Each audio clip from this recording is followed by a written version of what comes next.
We've talked about guns in the United States and how regulations toward guns are a little too relaxed, right? We have a perfect example of it. MSNBC just recently did a story today about how in the past 4 years, Mexican authorities have seized 90,000 weapons due to the nation's drug war, right? 80% of those 90,000 weapons are smuggled from the United States. So what the members of the cartel are doing is they're hiring people in the United States, they're paying them $200 each to buy guns, multiple guns, and then give them to members of the Mexican cartel. First of all, most of the guns are coming from the U.S. Yeah, that's right, baby, we're #1! By the way, I'd like to do a little correction, actually. It's not 80%. According to the Alcohol, Tobacco, and Firearms, it's 90%. What I love about this article, again, you know, on my warpath today on the media, they do the wonderful fake neutrality of. The government reports that of the cases they have tracked, they know for sure it's 90% of the guns are coming from the United States. On the other hand, the NRA says no. Yeah, of course the NRA says no, but where is their evidence? They have no evidence. Zero, nothing. And it's so ridiculous because, look, I get it. People want their guns, okay? In the United States, there's a constitutional right to have a gun, okay? I understand that. But there needs to be more regulation, dude. Like, come on, dude. No, this is a serious story, so I shouldn't be saying dude, but seriously, the fact that one individual can buy several guns. There was one person noted in this story that purchased 15 guns and wanted to buy 3 more, and he got caught. No one should be allowed to buy 15 guns at once. Why do you need 15 guns? Just in case the caribou is also packing, okay? Because you never know when the moose is going to turn around and do this back. Just in case, and just in case you run out of bullets in the first 14 guns you have. Now, come on, look, think about this. The drug cartels think, hey, you know what? Let's go to the United States because they're so soft. Yes. Okay? They're so soft, and they'll let anybody buy guns. So, you know what? Mexico, they're way too tough on us. Let's go to the United States because those suckers will let us buy all the weapons that we want and need. That's crazy. But it's amazing how much the United States is fueling this drug war in Mexico, both by buying the drugs and also by giving them weapons to make the cartels even more powerful. It's unbelievable. And by saying, hey, we're going to do a war on drugs, so the only way you can sell the drugs is if you're an illegal cartel, and thereby encouraging the growth of illegal cartels who then go on to do terrible things. By the way, we have a new number for you guys. For a number of people killed. They update the number every once in a while when they get the new facts in. 31,000 people have now died in the war on drugs in Mexico since 2006. So, joy. And by the way, how did most of those people die? Apparently, most of them died with guns made in the USA. Yeah, we're #1. So at least, hey, you know, we're losing to China and everything else. You know, we can't manufacture anything else. But we still make guns that kill people. Yeah, USA. USA. It's absurd, man. We gotta, the whole thing has to be turned upside down. Recording. I got 3 times. My gun won't fucking. Yeah. If you want to come on shoot one of these, it'll feel free to. I can't believe I just got 4 rounds off and standing up. That's funny. Christ. Yeah, that's what I found. Yeah. The easiest one is kind of sitting on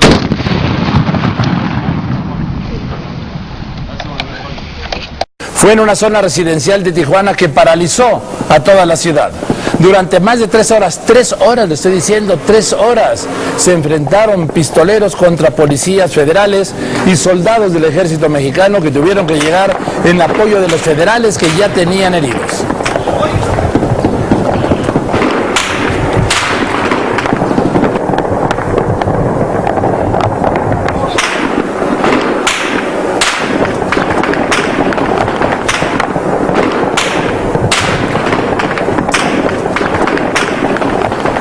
Hubo toma de rehenes por parte de los delincuentes que ejecutaron a varios, según las versiones, cuando se vieron superados por los federales. Esto no ha sido confirmado. También se vivió un dramático terrible desalojo en medio del tiroteo de este jardín de niños. Córrele, chiquita, córrele, córrele.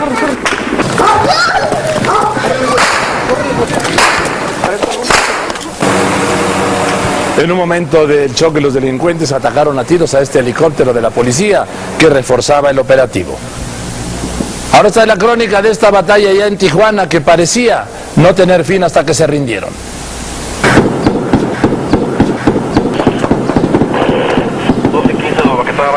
Todos.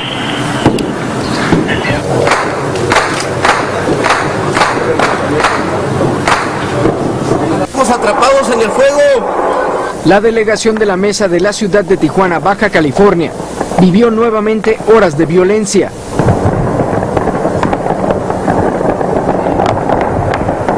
Se trataba de otro enfrentamiento y a unas cuadras del lugar donde se efectuaba el homenaje a los 3 policías municipales que el martes fueron asesinados por pistoleros. El ataque inició después del mediodía tiempo del centro del país, cuando policías descubrieron a hombres armados sobre la calle Ermita Sur y calle Romano, a 2 cuadras del bulevar Díaz Ordaz. 4 manzanas a la redonda del fraccionamiento Cortés fueron rodeadas por decenas de agentes policíacos de todas las corporaciones, parapetados y listos para repeler a quienes disparaban. Nos metimos corriendo a la casa y nos escondimos en el baño y ahí estuvimos. Los policías fueron atacados y varios fueron heridos. 3 policías federales y un agente municipal. Paramédicos de la Cruz Roja no pudieron ingresar. Los heridos fueron sacados en patrullas. En la Cruz Roja se reportó a 2 de ellos como graves. Se desconocía el número de agresores, pero el número de disparos iba en aumento.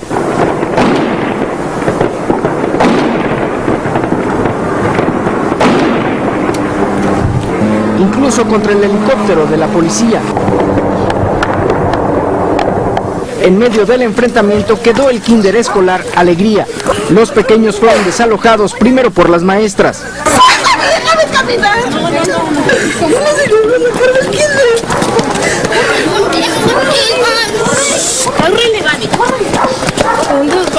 Luego apoyados por los agentes policíacos.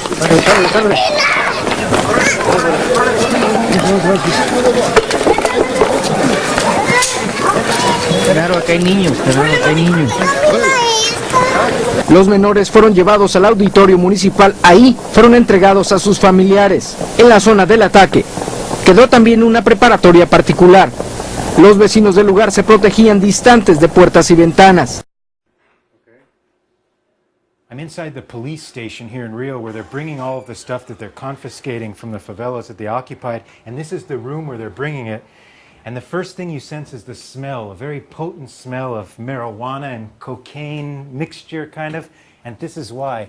These are some of the bags of cocaine that they've confiscated from there, such as this, and the traffickers wrap it in a balloon, and that way they can bury it to hide it if they want to.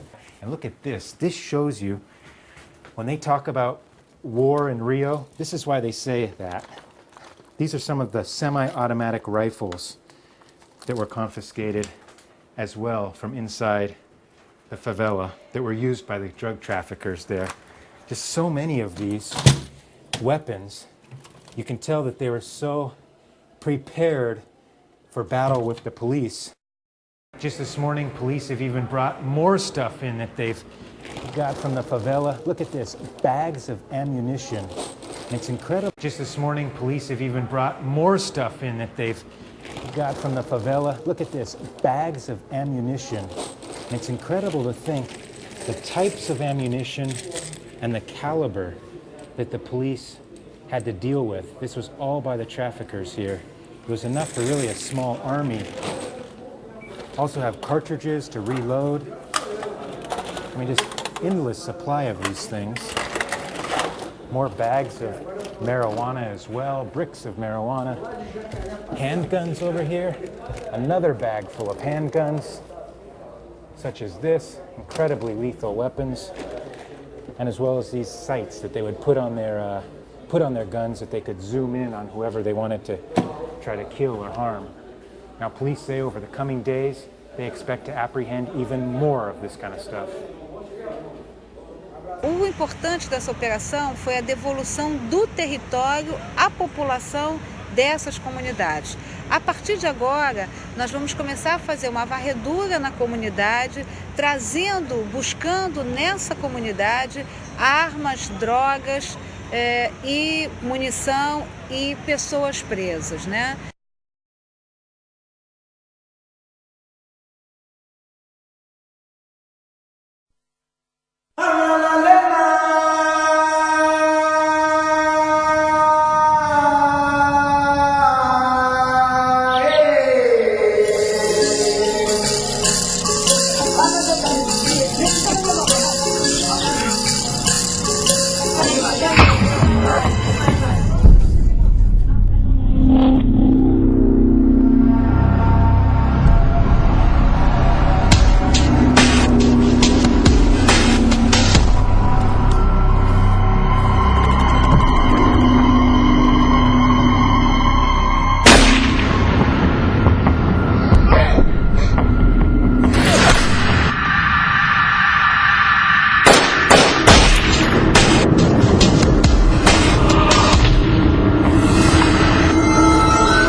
At this school in Sao Paulo, kids are not only turning in their homework, but also their toy guns. In exchange for giving the police their fake weapons or violent video games, the police then give the kids more innocent presents, like coloring books. E a ideia do desarmamento infantil é essa. The idea of this disarmament campaign for kids is that we work with them at a young age, so when they get older, they already have the idea in their head that they should not use weapons. For the kids, there's little doubt that the message has been heard. I learned today that weapons are not toys for children, this boy says. At the end of the week-long disarmament campaign in Sao Paulo, the police host a party for the kids from participating schools. Just in the past few days, the police have collected over 5,000 toy guns just like this. But for critics, the real problem is in the 16 million real guns that are on the streets of Brazil, over half of which are illegal. That's a much more difficult problem to tackle. At the main police headquarters, thousands of illegal guns that have been turned in or taken out of the hands of criminals. In Brazil, about 95 people a day are killed by gun violence, according to government statistics. And after the school shooting in Rio de Janeiro earlier this month, Congress is again debating whether to hold a national referendum on banning the sale of all guns to civilians. A similar referendum was voted down in 2005. At the time, pro-gun groups framed the discussion about rights, even though there is no such right in the Brazilian constitution to bear arms. Gun control advocates point out that Brazil already has some of the toughest anti-gun laws anywhere in the world. The problem, they say, is weak enforcement. The law we already have is very strict. It establishes specific requirements for those who want to own a gun, and it requires a link of gun databases of federal and local law enforcement. The problem is that we need to put this law into action. While the police declare victory at this event, there remains few easy answers for the broader question of how to keep guns out of the hands of criminals that want to do harm. Gabriel Elizondo, Al Jazeera, Sao Paulo.